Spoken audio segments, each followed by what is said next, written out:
Welcome and thanks for joining us. My guest today is LaRel Rogers, the Senior Product Marketing Manager for Federal at Okta. LaRel, thanks for joining me. Yeah, thanks for having me. I'm so excited to be here today.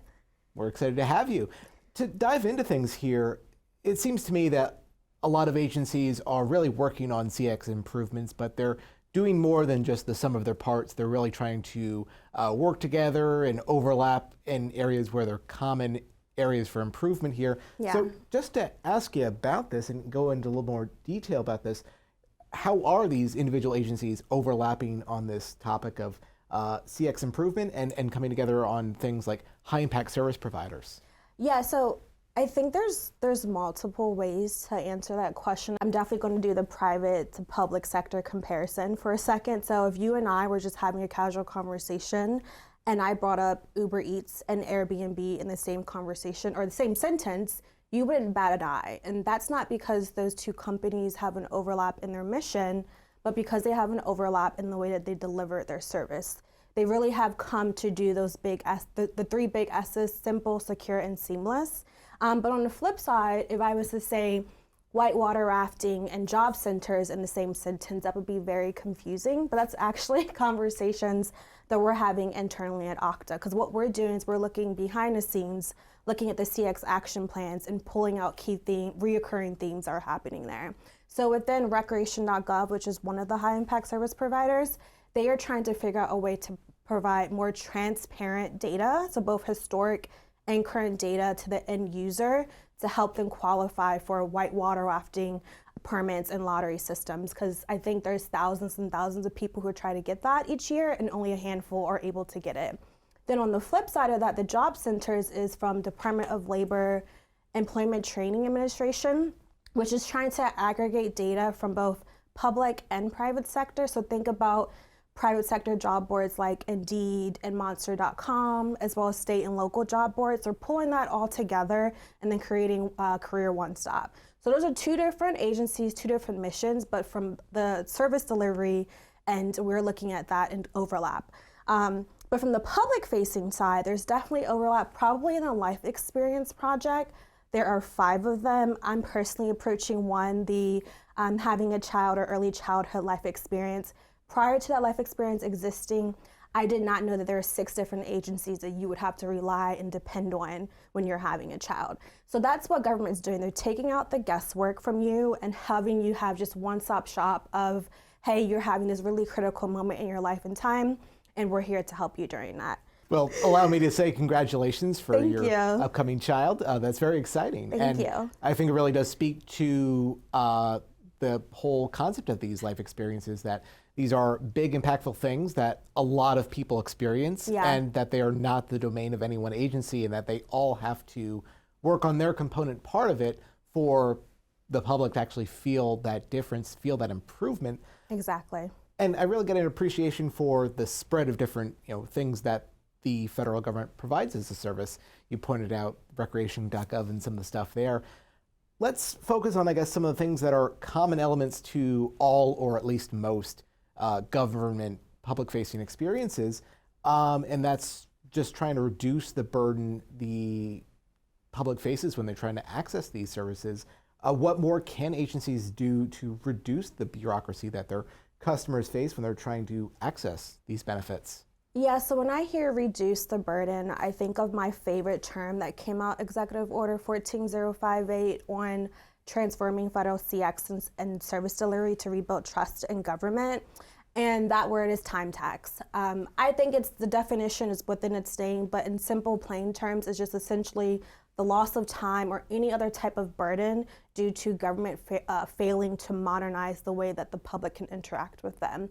And going back to the having a child life experience, one of those programs and benefits that they deliver is WIC, the Women and Infant Children Program. So think about the time tax of, say if you are a mom and you have to take time off work. The average American does not have paid or limited paid time off. They may not even have paid time off. So they have to take off work with potentially losing out on income. Then it's the decision of whether or not do they have to find appropriate childcare. Then they have to maybe find reliable transportation. then they may actually get to the agency and maybe forgot an important piece of document or a document that they didn't realize that they needed. So that's all summarizing a huge burden that's on the mother in that situation. So WIC is one of the designated services, luckily, and also part of the life experience projects, where they are actually considering that holistic burden, and they're piloting in certain states WIC online. So meaning that you can log in virtually and receive your WIC benefits and also grocery shop online. The other example of a more common high impact service provider is the Social Security Administration. So when you get married, oftentimes at least one partner is wanting to change their last name.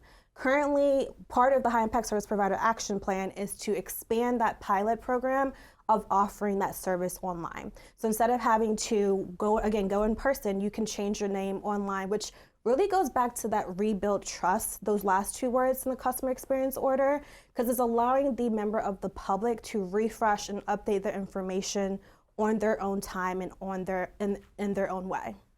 All right. Well, I think you hit on a really key phrase there, rebuild trust, because I think what we've heard from government officials as part of this series is that these services that agencies offer, they are a make or break moment for trust, and that if it's done well, members of the public feel trust in those agencies to provide more services, and if they don't, they have a negative opinion of those agencies. And so to expound on that a little bit more, what is the cost of that distrust if, a member of the public does have a negative experience?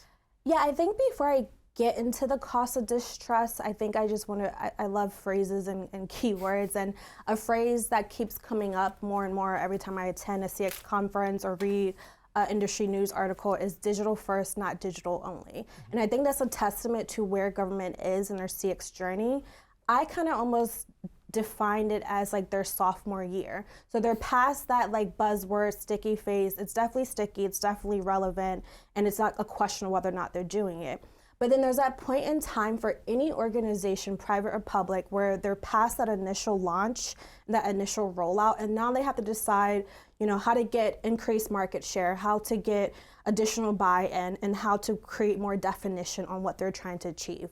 I'd say luckily for government, they don't have to worry about market share. Like there's not a handful of people or agencies you can select from. Oftentimes there's just one agency that has that dedicated benefit or service you're looking for. Sometimes there's a handful with the Life Experience Project, at least at the federal and cabinet level. At the state and local, it's a little bit more of a convenient factor. I, for example, live near 3 different MVAs. I live near one that's 5 minutes away, and then the other 2 are about 30 minutes. I will definitely drive 30 minutes to the other one if I think there's better customer service there. But it's not to say that the policies and procedures that other location will differ. It's still in the same state. So I say all that to say there's not really a chance to get things right. You have a one moment in time. I'm not waking up randomly on a Tuesday and deciding to go to the MBA. It's a very specific reason I'm going there.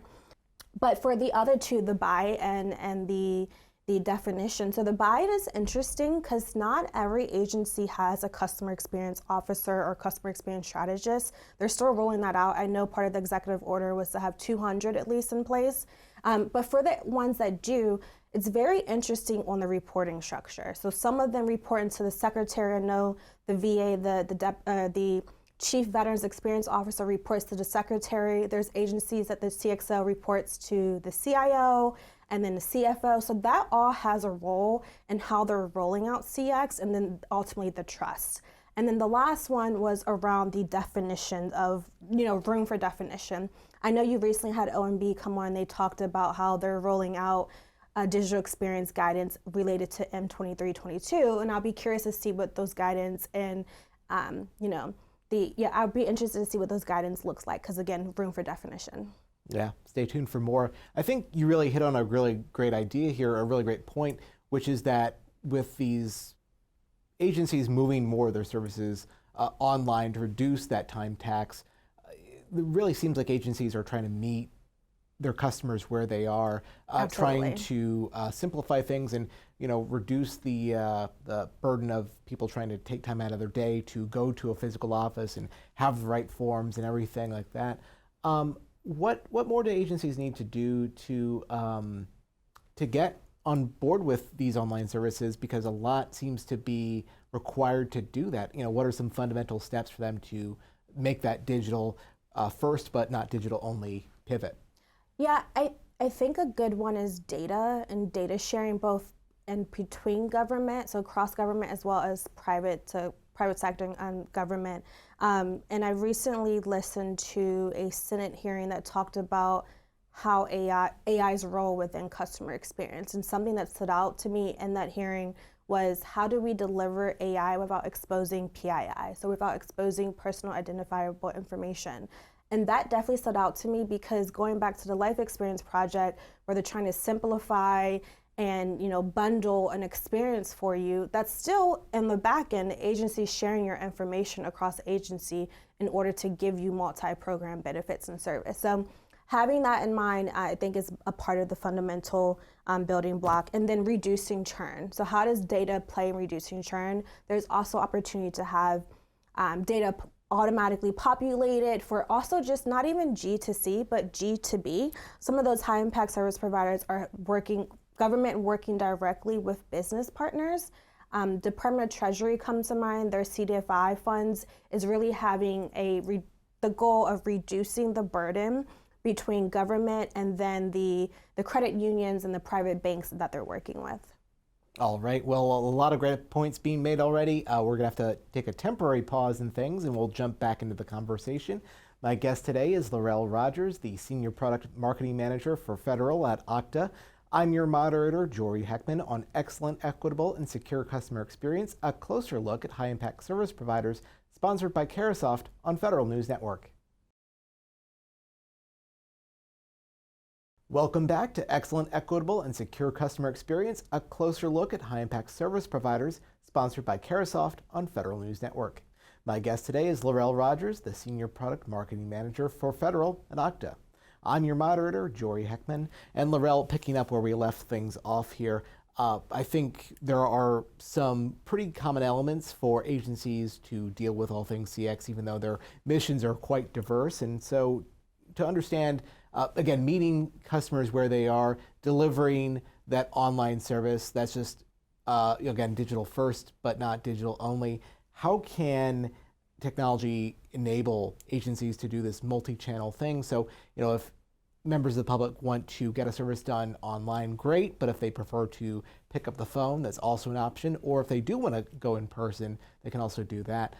What ultimately powers that omni-channel experience?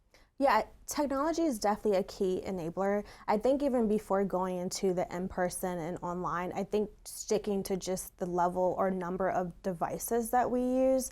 I think a perfect example is the Federal Student Aid, their FAFSA program that a lot of people rely on. So I'm thinking about the younger generation who is very much addicted to their phones. They may start that FAFSA application on their mobile phone, go throughout their day, go to school, and then wait for their parents to come home and then want to re-pick that back up. They don't want to have to start over, so that's one consideration. But then it's also the fact that they might be doing that application on a different device. It could be their parents' phone, it could be their parents' tablet or desktop, what have you. There has to be a level of security factored in. And by security, I mean two things come to mind. N2209 states that every agency needs phishing-resistant MFA, but they also need phishing-resistant MFA for members of the public as well. In situations where that student is starting their application and say the device context gives you that they're starting it in Baltimore, Maryland, and then later that night it says that they're picking it back up on a different device that's located in San Francisco, California, that might be a red flag. It's not to say that's impossible, but there are ways, at least for identity and access management on the back end, that you can flag that. You can either log that person out, or you can ask for step-up phishing-resistant MFA. So you might require them to do maybe a Face ID to log in or some other form of biometric. And then the additional, I think, one of the things that stood out for me for the Federal Student Aid that a lot of other high-impact service providers are not necessarily considering is the branding experience. So cross-channel, whether that's in person, or even the fact that, again, that G2B, education has to rely on private loan servicers collecting those student loans that they're issuing. So one of the action plans that they have is that and again, I don't necessarily know what this looks like, but they're talking about a consistent brand experience from FSA to their private loan services. So that might be just maybe a simple logo placement in the same area, so you can then trust that that service provider is actually working with education to collect your information. But they're also talking about what they're calling the FSA ID. So that's a single ID, single login experience that will allow you to go to studentaid.gov as well as your private loan service provider. I can't wait for that to come out. I'm personally still paying off my loans. And I also know other people who have had a change in their loan service provider. So I'm curious of what that experience looks like. Okay, got it. And I think it's great to identify also that identity management is also a huge piece of ensuring that these services are again simple, seamless, and secure. Again, to your point about that loan, that FAFSA application, and so on, being able to pick that up and log into it anywhere they need to go on any device that they need to access it from. How does identity management serve as an important foundation for that customer service delivery? Yeah, so great question. I talked about with the FAFSA example, really that was leaning in on or zoning in on secure by design, as well as a consistent visual and brand experience. Those are actual two principles that came from the M2322, delivering a digital first experience. So that's one way that Okta is thinking on the back end. How do we map and align our capabilities and features to what's being asked of government? But something that I haven't mentioned yet is human-centered design. Human-centered design still applies for really any part of the CX toolkit, most definitely identity and access management. In fact, we have gone so far to actually create some fun human-centered design challenge cards. If you go to okta.com, and those are kind of like, I don't know if you ever play like Cards Against Humanity, where it has like prompts and you kind of can fill out the prompts. So we have 7 of those cards, but we also kind of give you a hint or a suggestion based on, actually, they're based on CX metrics. So some of those metrics include efficiency and speed. So think about our favorite time of the year is coming up, tax season. That is a dedicated time throughout the year that people are logging into a system. You want to make sure that you can handle an influx of users, because downtime then leads to a distrust, going back to the whole rebuilding trust. And then another part of that metrics and mapping to the HCD cards is around employee helpfulness. One of the kind of hints or examples we give you is how might we help reduce the manual burden of state staff verifying WIC recipients. WIC was the example I gave earlier, the Women, Infant, and Children program. And so there could be situations where group management comes into play. And group management is pretty much saying that if you meet this list of requirement, then you're going to be maybe placed under what we call a safety net beneficiary. And if you're within that group, then you have access to X, Y, and Z, and that's all you have access to. So that's really important working, really a really important way that identity access management has a role in digital experience. And then also just the hybrid approach that government is taking. Again, the whole digital first, not digital only. Login.gov comes to mind because they have established a partnership with the U.S. Postal Service at 18,000 different locations, where they're recognizing that either a service requires in-person proofing, or people are just not comfortable doing it online and they want a way to do it in person. And so that's just recognizing that there are multiple ways that you might have to deal with identity proofing and funneling that into a consolidated view, which an identity access management system does. All right, and since you mentioned login.gov, I think that is a cornerstone to the federal government's idea of what we just described earlier, that there's a simple way for people to log in from multiple different devices and obtain all these different benefits online. But I imagine a ton of things are happening behind the scenes to make that possible. So I'll frame it this way. What are the complexities of the government's vision of having a single account that accesses many different services? Yeah, so I think people always think of login.gov as just an identity proofer, but I think of it as like a social login. So similar to how in the private or commercial sector, you're logging in with, say, like your LinkedIn or your Gmail or your Apple ID. It's the same concept. It's not having to create a password and just log in with a simple service. So that's something to note. But there's also, I think, a level of uncomfortableness with that. I think not every agency is comfortable moving away with passwords, which I think is a bit shocking, but it's the reality of the maturity level with CX. So that's just one level of complexity. The other level of complexity that's actually quite interesting and has nothing to do with login.gov is that in our conversation with different agencies, they're admitting that to truly, truly improve CX, they have to first improve their EX, their employee experience. And that's because if you look, like, for them to get their house in order, to say that their user base internally is so diverse in terms of their access experience. Think about the fact that you may be a federal employee that has a PIV or a CAC card, and that in itself is complex. You may have work at an agency that is still okay with you working virtually, so you moved to a different state. So you're no longer near that PIV or CAC issuance location, and you've suddenly lost or misplaced your PIV or CAC.